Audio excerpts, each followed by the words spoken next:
Project G-1 is the sequel to Shed 17, a take on what if was actually scary. Now, here's my question. How do you improve on that first success and make a good sequel? Should it be funny, sad, or a mix of both? Well, I think that Project G-1 has achieved exactly that. A story that knows it's silly, but which can also be pretty emotional. Well, as emotional as a video about biomechanical trains can get. Also, I'm not gonna be doing this alone. I have invited someone who knows a bit more about Thomas than me. So say hello to the amazing gamer 111, or Tag for short. He's gonna help me with understanding some things, and we're gonna be talking about the whole series later. So get comfortable and enjoy this very silly breakdown of a video about biomechanical trains that fuse into each other.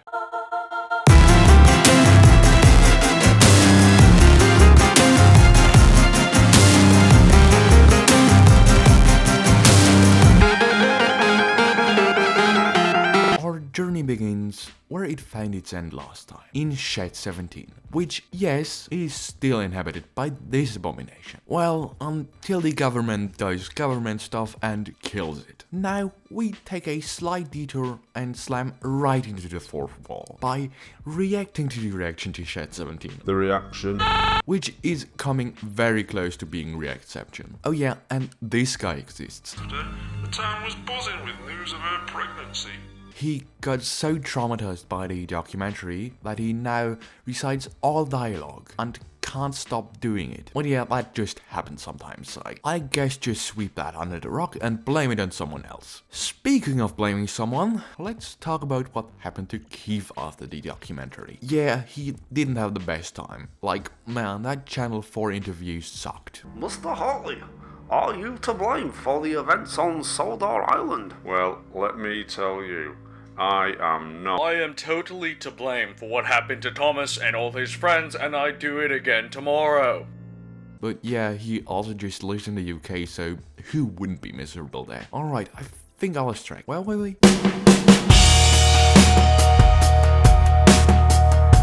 Oh yeah, that's right, biofusion and train boxing. Because it turns out that there was quite a lot of people who were still in process, which, yeah, didn't end well for them. They got turned into the simplest thing of all, a truck. Oh yeah, and also look at how all of the organs are exposed. Yes, they will in fact die very, very soon. Hell is real, and this is a pretty good depiction of it. Alright, let's talk about something that couldn't possibly be as bad as literal hell on rails. This is when I realized that the exact opposite is the case. But yeah, I mean, it's also a bit funny. Like, trains transforming into robots that beat each other to death is just peak comedy. Also, is that famous Australian actor Hugh Jackman? Okay, I'm not gonna question it, cause it can't get stranger than that, right?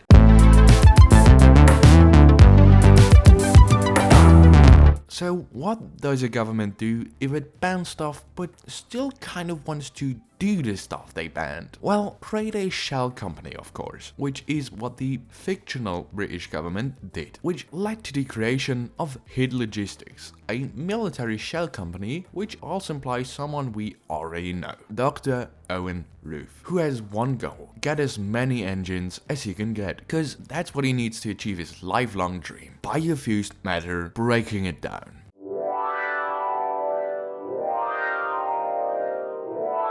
But now, let's talk about Diesel, who decided to marry his girlfriend, Annie Clarabella, after 3 weeks of them being together. Which, well, does sound a bit sweet until you find out that they chose to get biofused, because that's the most romantic thing ever. Yeah, honestly, I should have expected that. Anyways, something goes wrong, and instead of there being one wife train, there are two, which happened because the cells split during the procedure. But don't you worry, I don't think it had any effects on Annie. Clarabelle, on the other hand, yeah, ouch. But capitalists do what they do best and decide that using them as coaches is a good idea. Spoiler, it really isn't.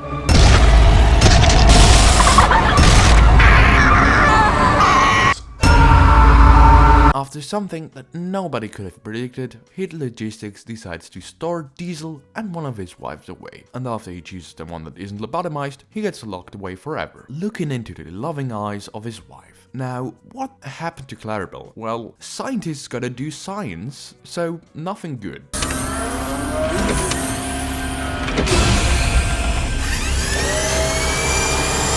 speaking of that science stuff, they also experimented with twin trains that had psychic abilities. And they turned soldiers into tanks, cause that's just something a military shell company does. Oh yeah, they also did this.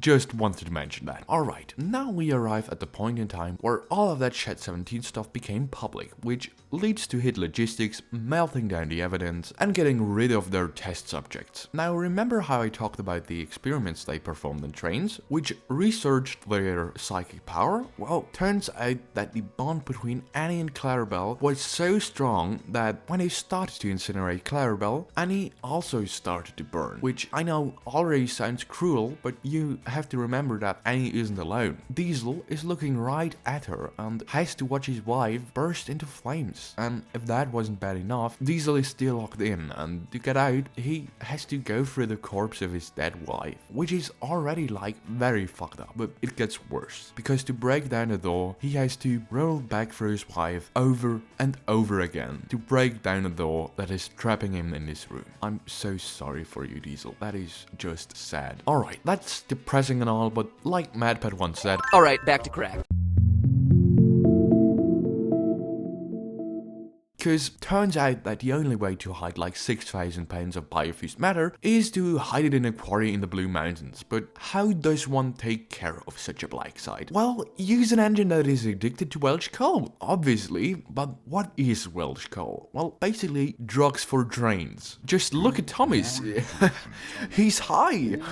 I definitely wanted to see that. Look at High Thomas. He's so funny. I want to kill myself. Also, Gordon commits arson. Yes, said Gordon, I will. Very funny. But we basically arrive at a point where Project G1 gets put on hold. Now, that sadly doesn't mean that Hit Logistics is gonna stop doing bad things to engines. Because there is a certain engine which just really pulled the worst cards you could pull in such a situation. Yes, that's right, I'm talking about SMUDGER. Because, fun fact, this is one of those flying kipper type stories. Which means most of what happened in the story it's based on happened, but the outcome is different. Which, in SMUDGER's case, is really unfortunate. SMUDGER was an engine that worked at the mines. He wasn't a perfect engine, but he did his work. Sadly, one of his imperfections was a bad alignment, which meant that he would derail many times. The mine company didn't like that and decided to place SMUDGER into a shed where he would stay for years, until some people found him and restored him. This is the official story. The Project G1 version is quite a bit darker, because instead of just putting SMUDGER in a shed, they turn him into a steam generator. And instead of him getting found by people who wanted to restore him, he was found by Hit Logistics, who came there with one goal: extract the biofused matter, which ended up killing him, because staying in that shed for all these years had fused his organs with it, which a certain individual had to watch. Cranky, who after that finally loses it and decides to show the world what's inside of Hit Logistics, which he does, but that ends up killing him, because turns out it isn't a good idea to spin around that much for a biofused crane, because he basically cuts off all the blood flow to his head. Now, that probably would have been the end of that, but someone decided that he didn't have enough, because Diesel decides to crash into Hit Logistics, which also causes Project G1 to be set free, which is like very bad. But we also get a few of those very funny scenes, like this one. Lads, I looked at the mirror. I looked at the mirror, lads. Lads. But yeah, stuff just got real, and the military is trying to fight Project G1, which they, fail at. I think we should all know where we are heading next. Yeah, that's right, Blue Mountain Quarry, where the military has prepared something special. Yeah, that's right, they got the original Thomas here, reconstructed to somewhat resemble a human, and he somehow gets through to Gordon. Well, until the military decides to ruin that moment and the boulder, which rolls down the mountain and kills Project G1. And to be honest, I couldn't do this scene justice by describing it, so let's just watch it. This was the military's plan all along. There was never any intention to allow them some kind of peace. And with that, Thomas lost his only link to the past. Now all that's left is his reanimated pneumatic body, A confused mind that lost everything. With his past the only thing left to torment him, Thomas decided to leave. He'd seen everything. The last people he trusted had abandoned him. But I was still here to tell his story. After all the betrayal, disloyalty and torment, I could still say I were his only friend. The only person who hadn't abandoned him. I could hold my head up high and say I was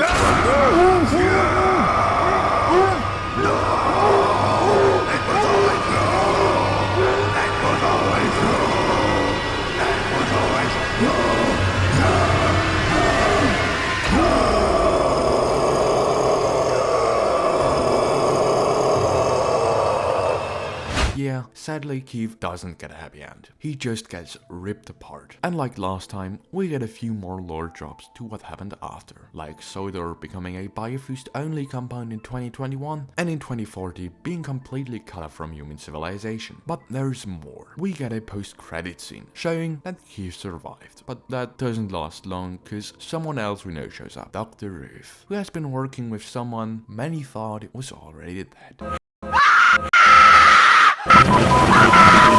And to make those news even worse, they turned him into a truck. Oh yeah, and then there's a second post-credit scene where Diesel 10 kills like a few people, but that's everything.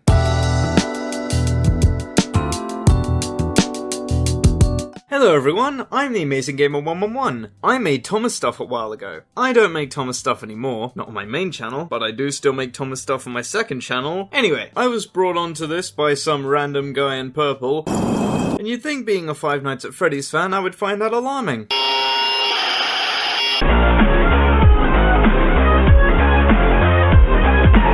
On with the questions.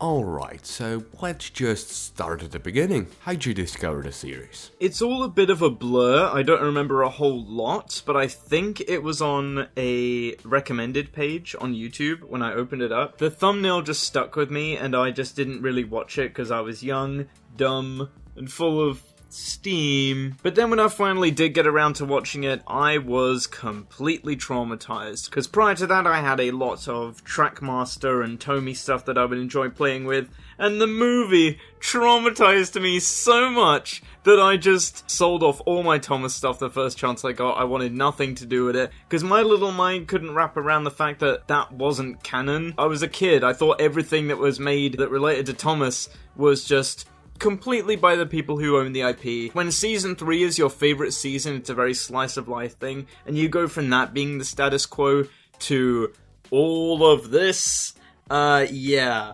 I got rid of all my Thomas stuff ASAP, but then later down the road when I was around the age of 13, I would later find out that, no, it's not quite like that. Oh man, that's sad to hear. I mean, those trains were like awesome. I mean, oh man, that's a bit sad to hear, but I would have literally done the same. Like, if I had watched it and just looked at my things again, I would have said, man, fuck this shit, I'm out. No, let's sell this. Yeah, I completely understand you. So, yeah, I kind of have to move this along, so what did you think of Shed 17? Overall, it's stupid, but it knows it's stupid, and it just, instead of trying to make too much sense of everything, it just goes all in. It's like, trains, but people. There was a guy in World War II that made an experiment of how to do that. Boom. Let's play with that a little bit. And I'm just like, you know what? This is the kind of wacky, kind of sci-fi story that I'm here for. The concept is so out of whack. Thomas 1 Edward 2 Henry 3 put it best. It worked so well because nothing like it had ever existed before. Like, ever. Nothing even close to it. I don't know what haunted Paul's vids to create this, but you know what? I'm glad it's here because it's just absurdity and stupidity and dumb and obviously 100% unrealistic, but you can suspend your disbelief enough because the fact that it was a pre-existing show where the engines talked. This is just kind of a, oh, but how do they talk? Couldn't have said it better myself, so yeah, I do have to ask. Do you think that Shed 17 did a good job of introducing you to this universe? No, and I'm glad it didn't, in a way of like, it made me very horrified. Because I was a child watching that and exposed, but then again, children exposed to the internet is just normal. That's how we learn about all this scary stuff, you know, children are allowed to feel scared, and, you know, it's like, the kid bites the electric fence, and he learns not to do it again. As a movie alone, yes, it is a fantastic introduction, and I feel it kind of gets swept under the rug in comparison to the more crazy stuff. But it's simple, it works so well because we didn't know anything like it existing before. That was sort of what Project G1 didn't have, and I think with that we'll segue into the next question here. Yeah, let's just do that. Was Project G1 a good sequel? Yeah. I think it expanded the lore pretty well in terms of the biofusion being pushed forward and just more engines being made. We got to see more characters that survived. Thomas being kept up a mystery until the end was a very smart move, I think. Again, this is a common critique. I wish we could have spent more time with G1. It knew the absurdity of itself and it kind of poked fun at itself, especially with that opening with the reactions of people just going, ah! Model trains as a form of therapy, and art of Shed 17 is like in universe, it's like people were asked to illustrate what scared them, and I'm like, oh my god, that's so clever, that's so cool and funny. Lore building too, with old characters coming back. The documentary style again works so well. I don't know if the third movie's going to be doing that though. Good lord, Diesel. I never thought I'd feel sorry for him. Duck and Oliver, you know, the fact that their human rights were stripped from them when they went to boxing arenas in foreign countries. That's pretty dark, man. Like, they're not considered human beings anymore. Hit logistics, I like that, that's pretty funny. It's just these little jabs, and it's like, it's more comedic. I think it continued the story of Shed 17 really well, even though it didn't need to. And it leaves off on an amazing cliffhanger on Keith getting turned into a truck. I don't know if we're going to go back to that. At the end of each movie, there's like this piece of world building that's like a minute long. It's like, oh, biofusion was banned across the world, or some countries are still doing it illegally. Sodor's become a separate land from England, and no humans are allowed to set foot. I love that. Yeah, totally. I mean, Project G1 in general is just like an awesome sequel, and the whole series, like, very, very fucking awesome. Like, my god, yeah, the documentary style's awesome, but I do have to ask, because some people obviously have complaints. I mean, that's normal, and yeah, so I have to ask, would you have changed anything, or would you just have left it the way it is? I don't think I would have changed a whole lot, really, because Paul seems to have this thing pretty under control. Maybe see like a little more of Cranky being driven mad. Maybe we get like a nightmare sequence with him, even if it's only just a minute long of things like getting to his head, and that's what makes him decide, I'm turning against hit logistics, instead of just like screaming twice and then showing up to the building and being like, he goes so far as to sacrifice himself, even though we haven't seen a whole lot. I know it's open to interpretation, we've seen worse. We have to assume that Cranky has at least heard that stuff, but it would be cool to see like Cranky deal with like some really bad stuff. I know it was like the body acids of Thomas in the opening and Smudger being pulled out of the shed. Perhaps what the steamies did to James, I don't know, since he's a crane and he's stuck on a still, perhaps they'd like, I don't know, pee on him or something. Just something to make it be like, right, that's it, I'm done, boom! I've seen acids of former humans and then former engines. I've pulled a living one out of a shed, and I've been pissed on! That's it! I don't know, that would have been funny. I don't know, maybe that's just me. Not a whole lot I would change. Yeah, that thing with Cranky is, I mean, it sounds like a good idea. I mean, it would have been good to expand the reason why Cranky decided to well, flip and die a bit more.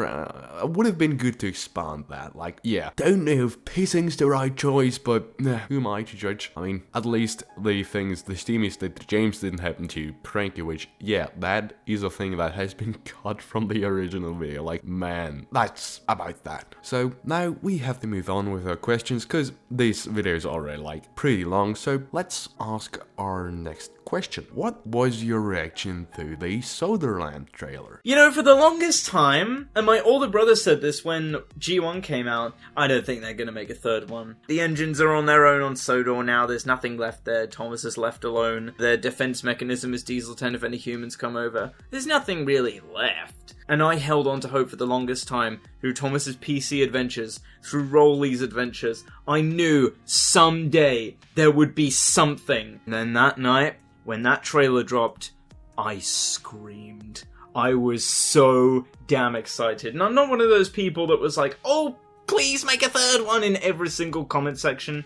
No, I just silently hoped to myself, even if it never happened, I would just cling on. The Banjo 3E mentality, you know, it's just, you know it's gonna happen someday, you just gotta wait. I watched that trailer, the production quality, all of the little hints, Diesel 10's in stasis, Thomas is, doing something, you know. Alright, good. So I also have to ask this question, just this is kind of standard, because, you know, we already have 2 movies in this series, so gotta ask that one before the third one. What do you think is gonna happen in Soderland? Like, any ideas? I don't know what's gonna happen. You know, it looks like there's this guy who's sort of, talking to Thomas, but it's not Thomas.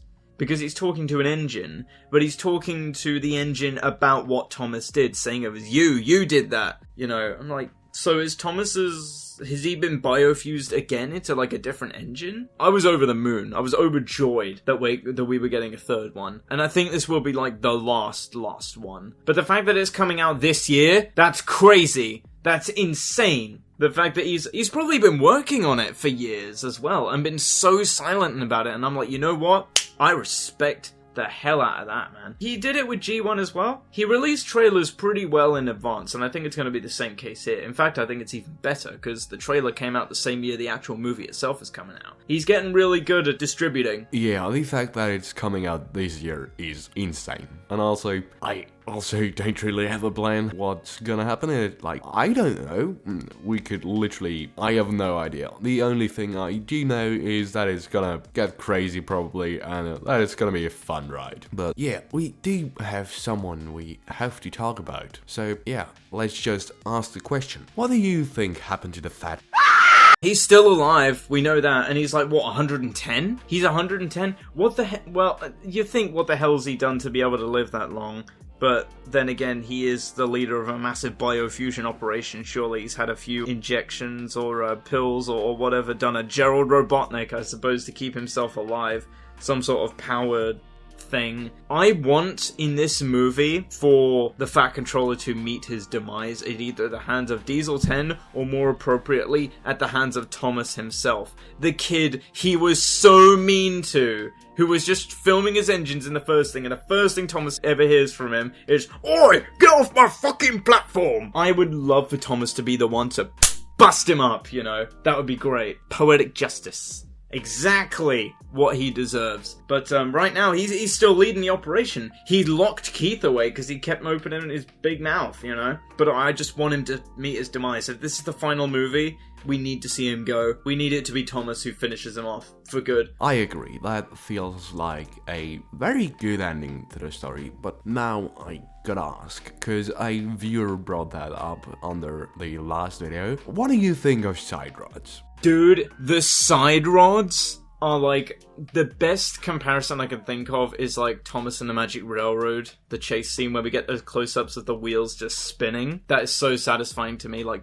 especially when they're moving really fast. It's like even in CGI, when you can see the side rods moving, it's just really satisfying. It's like listening to a horse gallop. Oh, I don't know how to explain it. It's just ASMR at its finest. Okay, yeah, let's just move on. So this is actually our last question. What do you think was the saddest death in the series? Annie. Not only does she burn and not know what's going on alive while Clarabelle's being burned, because there's a whole thing with twins of like whatever one feels, the other will feel, but the fact that it's in front of her husband who's just utterly horrified and has to watch her die, and the last breath she takes is a spit of her own blood onto her husband's face before she explodes into a fiery inferno.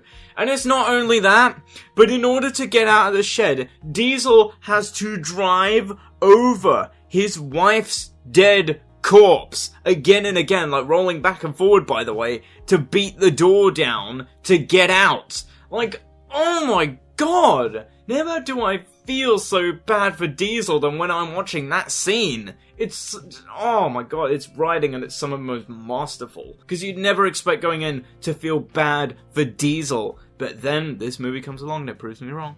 And I never feel like Annie was one of the most upsetting deaths of this universe yet to come. We don't even know what's gonna happen yet. Who knows? That's gonna be all from the Amazing Gamer over here. Thank you very much for listening to my piece. I know I talked for quite a while. You can check out my main channel, which is just regular stuff over there. There's a flagship Thomas animation, The Stormy Pursuit. If you're a Thomas viewer interested in more Thomas and you like a little Thomas animation, I don't know.